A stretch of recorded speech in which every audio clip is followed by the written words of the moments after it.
একজনে ছবি আঁকে এক মনে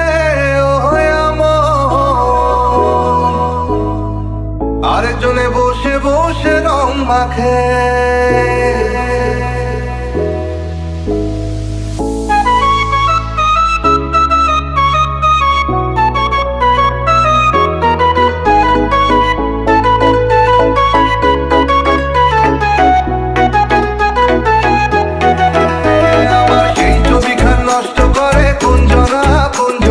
সেই ছবিখান নষ্ট করে কোন জনা। তোমার ঘরে বসত করে কয়জনা মনে জানো না।